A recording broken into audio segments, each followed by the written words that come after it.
Skeleton Crew Episode 3 is here, and it pushes the story fully forward for the rest of the season, and reveals some theories you might have expected, alongside some theories we didn't even think of. Welcome to Star Wars Uplink, your place for everything Star Wars gaming, the TV shows, and the movies. Let's jump in. Just you reconsider playing that message for him. So as usual, we're going to jump in with our spoiler-free thoughts first. Then we're going to get into some more theories that we have, as well as an overall thoughts and breakdowns of the specifics of the episode. So this is a safe space for now. So Skeleton Crew Episode 3 is here, 40 minutes, which actually ends up being about 35 to 34 minutes of actual content. Much longer if you have Disney Plus with ads like we do. But so far, I'm really enjoying the flow of the episode. This is continuing to be a breath of fresh air to Star Wars. I feel like this is what Star Wars in the modern age should be, where they're pushing the story forward. They're building out the galaxy in a way that's quite intriguing, as well as staying true to what Star Wars is. I saw someone describe this as the closest Star Wars has been to A New Hope so far. And I feel like that statement could not be more true than it is with Skeleton Crew. As big as the galaxy has always kind of been, especially in the original trilogy, it was never as big as the sequels and the prequel as they did it. Like, as they did that, it made it so much bigger than the original trilogy. You know, like, yes, it was a whole galaxy. Yes, it was a whole, like, there was a big war and all that. It still didn't feel that huge. Like, it felt very tangible, and I think that's kind of what this is bringing back. You know, like this. It's this, I don't know, it's very, I don't want to say like hometown or something, but like there's something really homey to it that, I don't know, I don't know, I'm lost for words, but there's something here I'm trying to capture and I don't know how to explain it. I feel like what you're trying to get at here is this idea that the original trilogy feels contained in a way that the sequels and the prequels don't. I feel like Star Wars works best when it isn't trying to do these broad sweeping strokes, but it's trying to get very specific about the experiences of the characters. I mean, we're on 3 episodes so far. We've left the one planet. We've entered a spaceport in a galaxy of pirates, and we've also went to basically the Library of Alexandria is kind of like what they're getting at, but for star charts. And that's kind of like the locations that we've seen so far. It's feeling very contained. It's focused on the characters themselves rather than broadening of the galaxy, which I think is what Mandalorian ended up going towards with specifically season 3, but started to do that in season 2. Book of Boba Fett exclusively was a way to have the Mandalorian without having the Mandalorian. Yep. And then Ahsoka has just been a filler. Like it's literally there just to say, hey, Thrawn's here and peace. I think that is it. It is this containment of one character / a group of characters' journey instead of, oh, here's what's going to happen over here and here's what's going to happen over here and let's bring all these pieces together and make it a big shebang. Yeah. I think that's kind of something that is refreshing in this aspect. Yeah, it definitely, even how they portray and tell the stories and use the characters in the Skeleton Crew, it feels very much like the original trilogy. And like I feel like this is what Star Wars ultimately is. Like if you're going to condense Star Wars into what it is or what it was originally set out to be, original trilogy, A New Hope in particular, was this space opera, space fantasy, science fantasy. It has this kind of like science fiction, science fantasy more so leaning direction, something like what George Lucas really drew inspiration from was the comics of like Buck Rogers, and this idea of like you have a science fiction story told through the eyes of like the classic hero's journey with sprinkling bits of fantasy and just general like lightheartedness in the face of adversity. And I feel like this is a similar direction. Last time we were talking about the first 2 episodes, this is kind of like Reverse Treasure Planet. Yep. And now we're getting the steps necessary to get back to the planet. We're getting a fleshing out. We're now, the characters are on the run. They're trying to figure things out. They've got a busted spaceship. There are tensions and distrust here as the characters try to work their each of their individuals' angles and also trying to coexist at the same time. I really appreciate the characters themselves, even just in these first 3 episodes. They really play off of each other well, and I think, I don't know, there's something about them that feels true, even though this is very much like childish and young audience / also adults. It's a strange thing, but it works. I don't know, there's something about it that these characters that they've made, that they're really just pure, but it works. I mean, like this whole idea is like these kids come from a contained planet where they don't have as much information about the outside worlds. They don't have as much understanding of things outside of their planet. Like this is the characters never once feel like they are like outside of the world that they're in, which is really fun and refreshing, because I feel like a lot of times I think Ahsoka in particular is one of these characters that does this in a way that it feels like she's there specifically for the story that she's in, to move things along, than being what Ahsoka should be, which is this character that is still trying to figure things out and like grow internally, as well as kind of like be the guiding force externally for a lot of characters. Whereas the kids in the show, they just feel like the kids in the show. They don't feel like they are growing in the ways that fit their characters and fit the story that is being told in a really refreshing way, and I really enjoy it. Well, and with Ahsoka too, there's this like war veteran, rough kind of, I don't know, with Ahsoka and with Mandalorian, there's this kind of like rugged adult version kind of thing going on. Whereas I really feel like the original trilogy, especially A New Hope, with Luke. Like, Luke was kind of the sheltered kid. Yeah. He didn't really know nothing about the world and the galaxy. He thought, ooh, I'd love to be out there. But that's all he knew. So there is this, like, callback to that purity, to that shelteredness of these characters that I think really does resonate as a Star Wars trope. Yeah, it works really well in a way that fits Star Wars as a whole. And then rather than trying, like, I feel like I'm gonna say Mandalorian season 3 as well as Ahsoka, and to a point, I'd say including Book of Boba Fett in this. I feel like these stories, they are trying to be very adult and like gritty, and like this is kind of like Star Wars. But they fail because that's not what they actually are.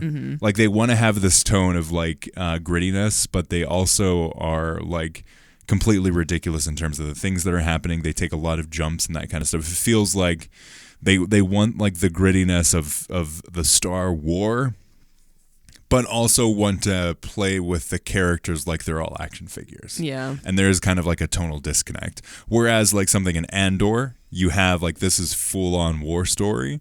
There are moments of lightheartedness. There are moments of kind of like humor, as well as the action, as well as like some really depressing pieces.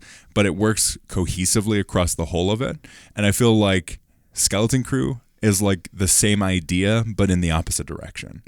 It is authentic to itself in a way that is kind of like pure and like fantastical in a way that I think is quite interesting. Andor, in and of itself, is kind of a different piece for Star Wars, and I think it really works because it is just such a good story that is really relevant to our time, and just like it was a story that really needed to be told, I feel. Yeah.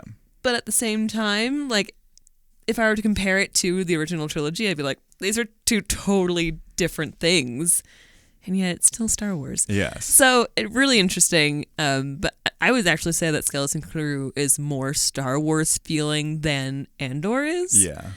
But I still think Andor is great. You know, like there's still... Yeah, those two statements can be true without like negating the other. Uh-huh. Yeah. So, yeah. But now switching gears, going into the spoiler area, I do want to talk about the bits of the story that we got here. So we have the characters going and breaking out of the prison on the pirates' planet. They escape. They have to go back and get Smee or SM-33. And then that's a whole journey of kind of like trust. Both of the kids are trusting that the Jedi character, using quotation marks here, is going to retrieve the robot and get back to them safely. And then Jod is hoping and putting trust in the kids that they will not leave him. Mm-hmm. And there's like that little bit of trust. Like this episode is a lot around like trust and distrust and like what does that look like in the galaxy to really find that valuable. What we assumed to be true in the first episode was John is actually Silvo, that the pirate captain that they kind of kick out and mutiny upon. Mm-hmm. He's escaped. He's been waiting for a ship to come along because if he escaped, then he wouldn't find a ship like we talked about last episode. Yep. I like that they clarified that. Like right off the bat too, which is great. But like the ultimate idea here is Jod is actually a man of many names. He's not actually a Jedi, mm-hmm. which this is what I want to start with. Jod's not a Jedi. Mm-hmm. What is he? There are a couple theories here. One is that he's actually a Sith, and this is backed up by some of the still images that have come out, and we'll probably have more details around that theory and its legitimacy as the story goes on, because we do have those stills that have come out. The other theory that I have is that he's actually just kind of like a broom kid. Yeah. Where he is someone that has developed his kind of... His practices little tricks. Yes. He is force sensitive and has been able to wield that force sensitivity in a way that hasn't been towards the path of the Jedi. Maybe not even path of the Sith, but has instead utilized it as a tool. Mm-hmm. It is just one of the many tools in his tool belt kind of situation that he's kind of kept under wraps, it seems, because of how easily he was able to escape. I think he had this... maybe one of the reasons that he's been able to get so far in so many different directions as Crimson Jack, as Silvo, is because of his utilization of the Force, but it only gets so far because he's only been able to tune it so far. Sure. The third option is that he's like a dark Jedi, somewhat like Balin, kind of like towing the line where maybe he once was a Jedi and is now kind of abandoned that path. But I don't think that's necessarily the case. I think it's just that he is more of a force-sensitive type character. What do you think? I think there might be like a fourth option here. Oh, really? Yeah, and it's kind of what I'm assuming right now. I think he has had some Jedi training, but I think he's dropped the name of Jedi a long time ago. Almost like a Boba Fett like type situation, like where he was once like the son of Jango Fett, and then kind of like made a name for himself elsewhere. Yeah, kind of like that. Because he never said he wasn't one. He just said he was. He never said that he was. Yeah. So I think I think he's got a very complex history with the institution of the Jedi or something. Well, it seems like he's had experience with the Republic as well. Yeah, because he doesn't want to be found by the X-Wings and whatnot. Yeah, and also the Owl Lady is wearing like Republic garb. Oh, really? I didn't notice that. Yes, she's wearing like a Republic uniform, it looks like. Fascinating. Interesting. Okay, so maybe, yeah. So yeah, there's definitely a complex history going on here that I really hope that they get into thoroughly, because he is at this point the most interesting character being shown here. So I really am liking how I really appreciate just how like Jude Law is taking this role as an actor and pushing it forward in a way that I think is quite interesting when it comes to characters within Star Wars, because clearly he's educated enough to be aware of the opportunity here with these kids. He's also aware enough to know the risks and kind of like feel that quite deeply, but also not educated enough to not trip over all of the things that he's been able to trip over so far. Like just with going to the person that he knows is going to be able to like help them get to Attin, but also not know a way to like avoid her like backstabbing him in this effort. So there's like a lot of stuff here that's going on that I find quite interesting. I do find it super cool that we get mentions about like the jewels of the Old Republic and like these maps and how there were planets across the galaxy and in the history of the galaxy that were hidden for the planet's own good or for the good of like the entire galaxy itself. Like they've been specifically left off of maps and charts or have been completely deleted, which I find a good callback all the way to like the prequel trilogy, where you have the planet kind of like being wiped from the databases. Right. So it's this cool thing of like this has happened throughout the entire history of kind of the galaxy, where there have been these situations for political powers necessary, for the benefits of the planets themselves, for the benefit of the Republic, for just happenstance, for histories kind of like being wiped from the face of the galaxy. There have been all of these situations where planets have like kind of disappeared and then legends have been built up around those planets. It is nice to see that there's that this isn't just a one-time thing. Like what Sidious did has been happening, but also it was just nice to see that it was such a different like little way that he did it. You can appreciate what a bad guy does. Okay. Well, you're talking about this. Something that I think may end up happening for this show is that it's possible that the coordinates that they've got just leads them to one of the other jewels of the planets, and they also discover some like hidden society pieces on like this conspiracy. Maybe they don't find Attin, but they find another one of these planets that have been hidden as the jewels of the Old Republic that also works in collaboration with Attin, and that's kind of like the steps that they have to take. I just love this idea that they're trying to like weave in this Goonies style like discovery of this hidden almost conspiracy in terms of how the galaxy is running. We have like this ambiguous mention of the supervisor of the planet not allowing a call to the Republic. So there could be this like maybe everyone has this belief that they've been working with the Republic or whatever that ends up being called or whatever, that isn't actually there because of some happening in the past that really put into motion them being separated from the galaxy. I just love that there's all of these different weaving threads in a way that I find quite intriguing. I'm really glad that you mentioned the conspiracy, because oh boy, there's got to be something going on, you know? Oh, yes. I mean, even that first scene with the dad, just like not like fighting for his kid or whatever, like, oh, there's something going on here. Something. Yeah, and I love that we're getting this perspective from the kids instead of from the parents. Yes. Where it's like, what does your dad do? Oh, well, he's in analytics, and like, but like they don't even know. What are they analyzing? Yeah, like what, they haven't thought that far, you know, like they only because they've thought their world is so boring. Right. Why would they have any interest of anything on their specific planet when they can dream about Jedi and other planets? Right. Well,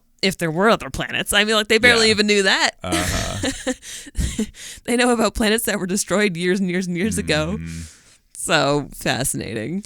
I think it's so cool to see all of these moving pieces of this story so far in a way that's really refreshing, and I like to see where it's going to go.